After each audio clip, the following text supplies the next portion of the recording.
안녕하세요. 포유 환율 연구소입니다. 오늘은 미국 1분기 경제 성장률 그리고 미국 증시에 대해서 얘기를 나누고자 합니다. 어저께 이제 미국 상무부에서 2023년 1분기 경제 성장률을 발표를 했죠. 당초 예상이 그래도 2%는 넘을 것이다. 우리 연구소도 2% 중반은 될 거다라고 생각을 했는데, 그렇지만 실제 결과치는 1.1% 정도로 나왔습니다. 물론 속보침으로 조금 조정은 되겠지만은 그렇다고 뭐 크게 증가할 가능성은 낮으니까, 그래서 이제 이 원인을 이제 한번 살펴볼 필요가 있어요. 지금 경제 전문가들이나 아니면 지금까지 미국 경제 침체를 주장한 사람은 뭐 또 다시 이제 미국 경기 침체가 임박했다라는 얘기를 할 거예요. 지금도 뭐 하고 있는 거로 알고 있는데, 원인은 분석을 안 하는 것 같아요. 우선은 1, 2월까지는 문제가 없었어요. 포유 환율 연구소가 그 예상보다 틀렸기 때문에 왜 이것이 많이 차이가 나는지 점검을 해봤어요. 1월 달에 이제 미국 경제에서 이제 소비가 차지하는 비중이 높죠. GDP의 약 한 70%를 차지하니까. 그래서 1월 소비를 보면 2022년 12월 대비 약 한 1.3% 증가를 했어요. 연율로 따져보면 뭐 약 한 13% 되는데, 한 달이기 때문에 그렇지만 이제 소비가 차지하는 비중을 가지고 뭐 70%, 0.7을 곱하면 1월 한 달만 놓고 뭐 한 9% 성장을 했어요. 그런데 2월은 1월 대비 0.1% 감소를 했으니까 뭐 사실상 뭐 지난해 4분기와 대비하면 2개월치를 놓고 보면 평균 0.6% 정도 나와요. 이것도 이제 70%를 적용하면 한 6 내지 7% 성장이 나오거든요. 문제는 이제 그 3월이에요. 3월이 이제 문제인데, 3월이 여러분도 아시다시피 실리콘밸리 은행 파산 사태죠. 그리고 약 한 2주 동안 경제 전문가들 사이에 이제 미국 경제가 침체가 임박했다, 그런 얘기 많이 했죠. 은행 연쇄부도 날 거다. 그러다 보니까 소비도 많이 줄었고 3월에, 그리고 투자도 많이 줄었고 또 생산도 기업들이 좀 줄였어요. 그래서 3월이 문제를 일으켰어요. 그걸 이제 우리가 제대로 봐야 되는데, 그러면 4월에도 똑같은 현상이 나타날 것이냐가 이제 중요한 거예요. 3월은 뭐 SVB 사태 때문에 생산도 소비도 투자도 감소했다라는 것이 뭐 공감대가 다 형성되어 있을 거예요. 그런데 이제 경기 침체 주장하는 분들은 그 얘기는 안 해요. 3월이 실리콘밸리 은행 사태 때문에 투자도 줄고 소비도 줄고 생산도 줄었다라는 얘기는 안 하고, 그저 결과치 1분기 1.1%밖에 성장 안 했으니 2분기에는 이제 침체로 진입하는 거 아니냐라는 얘기를 하는 것 같아요. 물론 여기 이해관계자들이 뭐 주로 은행들, 그리고 뭐 아래쪽에 배팅한 사람들이겠죠. 그리고 또 금리하고 관련된 사람들, 금리 이제 올리지 않았으면 좋겠다라는 이해관계자, 그 사람들이 이제 대부분이라고 보는데, 그래서 3개월 평균을 하면 뭐 한 0.2%인데 연율로 따지면 거의 한 2.0 내지 2.4가 나와요. 그런데 소비가 차지하는 비중이 이제 70%니까 이걸 곱하면 1.4% 정도 나온단 말이죠. 그렇다 하면 이제 3월이 문제를 일으킨 거예요. 실리콘밸리 은행 사태와 관련해 가지고 뭐 전문가들이 뭐 경기 침체가 임박했다라고 하니까 소비도 줄고 생산도 줄고 투자도 줄었다라고 봐야 되겠죠. 그런데 이제 연준과 그 다음에 예금보험공사 미국 재무부가 적극적으로 개입해 가지고 어느 정도 그 실리콘밸리 은행 사태는 진정이 됐죠. 지금도 뭐 그 비슷한 얘기를 하고 있는데 뭐 과거와 많이 다르다고 봐요. 그러니까 실리콘밸리 은행 사태 이전과 그 이후 은행은 많이 달라졌다고 보기 때문에 4월에는 3월에 주춤했던 소비가 좀 살아날 거로 봅니다. 왜냐하면 그 한 달에 전월 대비 1% 정도 소비가 줄었으니까 연율로 따지면 10%단 말이죠. 그러니까 그것도 비정상이라는 거죠. 그렇기 때문에 4월은 조금은 3월보다는 소비가 는다고 보거든요. 그렇다고 하면 이제 4분기가 아니고요. 4월만 놓고 보면 물론 지금 4월이 끝나가니까 아마 5월 10일경에 소비가 나오지 싶는데 그때 그 소비가 또 생각보다 증가하면 이런 또 침체 얘기가 조금 당분간은 진정될 거예요.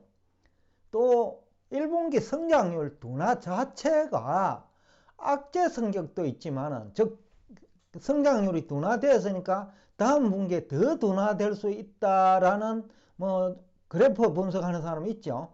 그런 얘기도 가능하지만은 1분기 성장률이 둔화됐기 때문에 미국 연준이 금리 인상에 소극적이고 또 채권 시장이 안정되고 또 금리가 안정되면 나스닥 기업들의 주가가 간밤처럼 또 많이 오를 수 있죠. 그리고 빠지는 정도도 시간이 걸리니까 그러면 이제 그 정권 투자자들의 자산 소득이 증가했기 때문에 또 소비 여력이 좀 있단 말이죠. 그러니까 그런 것까지 다 감안하면 4월 소비는 그렇게 나쁘지 않을 거다. 올 한 중순까지는. 그러면 2분기도 그렇게 그 마이너스로 성장률이 둔화되지는 않을 거라고 보고 있어요. 포유환율연구소는. 그렇다면 이제 미국 증시에 미치는 영향도 우리가 한번 다시 생각을 해봐야 되는데 지금 어제 주가가 올란 것도 지금까지 제가 한 얘기와 관련이 있다고 보거든요. 성장률은 둔화됐지만 연준이 기준금리를 인상하는 데는 소극적일 것이다. 지금까지 시장을 압박한 재료가 연준의 기준금리 인상이거든요. 다수가 그렇게 생각을 했기 때문에. 그렇다면 그 부분이 완화되면서 또 그 주식시장이 상당 기간 행보를 하더라도 한 1, 2주 할 수 있고요. 그렇다고 하면 소비 여력이 생기는 거예요.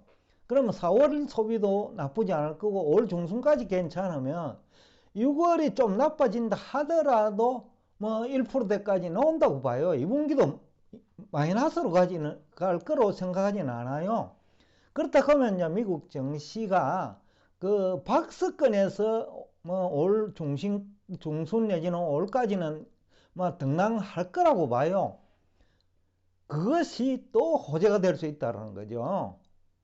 왜냐하면 1분기에도 성장률은 나쁘지만은 빅테크를 중심으로 기업 실적은 나쁘지 않았거든요.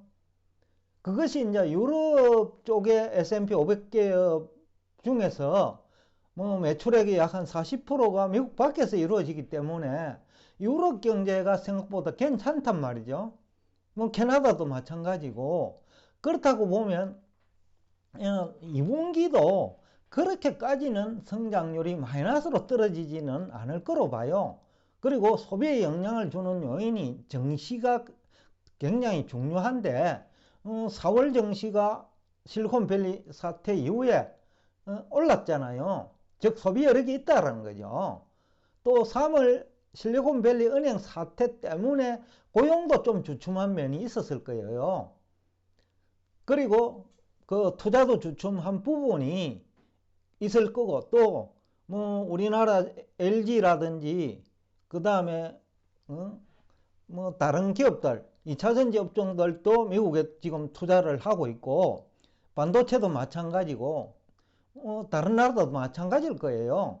그렇다 보면 이제 그쪽에서 투자도 좀 일어날 거고 또 1분기에는 정부 지출이 좀 소극적이에요. 어느 나라 없이.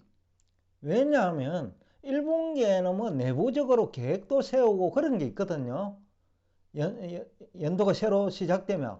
그러면 결제하고 의사결정하고 내부적으로 그 향후 방향 설정하는 데 시간이 걸려요. 결제를 받아야 되기 때문에. 그래서 또 정부 지출도 그래 많지 않았을 거라고 보거든요. 그런데 2분기부터는 정부 지출도 적극적으로 일어나고 그런 거 다 감안하면 뭐 2분기도 마이너스로 떨어지지는 않을 거다. 그렇다고 하면 이제 성장률 둔화 이것이 그 올 초에 만약에 그렇게 반영되지 않는다면 크게 2분기에 성장률이 마이너스로 추락하지 않는다면 증시는 박스권에서 등락할 가능성이 높아 보여요.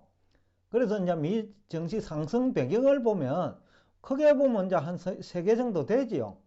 빅테크 기업 1분기 실적이 성장률은 나쁘지만은, 즉 매출액 증가율은 나쁘지만은 미국 내에서 얘기입니다. GDP니까. 그러나 미국 밖에서 매출액은 나쁘지 않을 수 있다는 거죠. 그래서 실적은 서프라이즈더라는 거죠.